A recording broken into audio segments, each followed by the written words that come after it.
Hello lovely people! The first recipe I ever gave you on this channel was a recipe for cranberry sauce. It came at the end of my How Does It Grow Cranberry episode.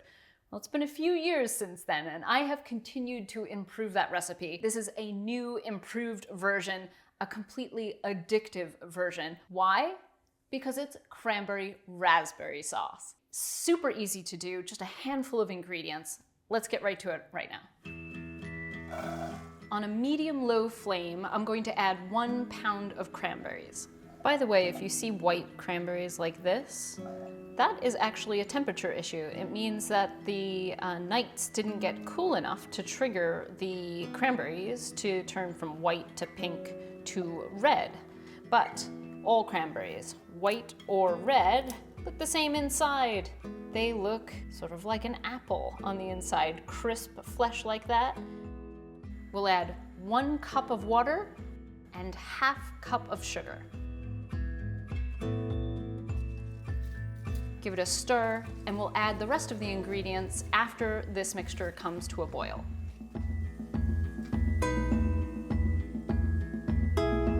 You'll notice the cranberries are going to start to pop and burst and soften. Turn it down and let them very gently simmer, but it all happens pretty quickly. The flesh will start to slump and the natural pectin in the cranberries will start to come out and coagulate the entire mixture. It will get that sort of jelly consistency.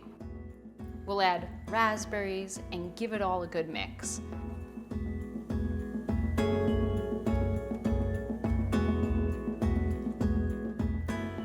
Add in your seasonings. If these seasonings don't suit you, you can, instead of cinnamon and allspice, you can use fresh grated orange zest, would be absolutely lovely. Or just go plain. Raspberry, cranberries together are a lovely combination.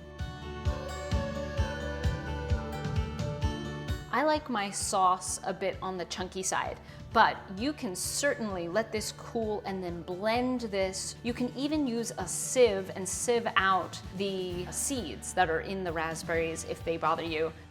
So that's it. Fresh cranberry sauce, cranberry raspberry sauce in under 30 minutes. This is a game changer for more than Thanksgiving turkey. Think lamb, think beef, even think leftover cranberry sauce on your toast, just like jam.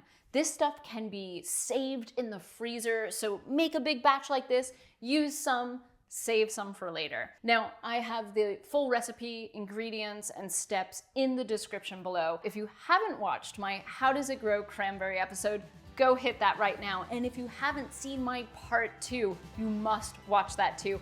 I went back to the cranberry bog to do something that I never got to do in that How Does It Grow episode. So watch them both. Happy Thanksgiving to all my American friends out there. Happy holidays to everyone. And I'll see you back here real soon. Love you guys? I'm rubbish at endings, but I do love you.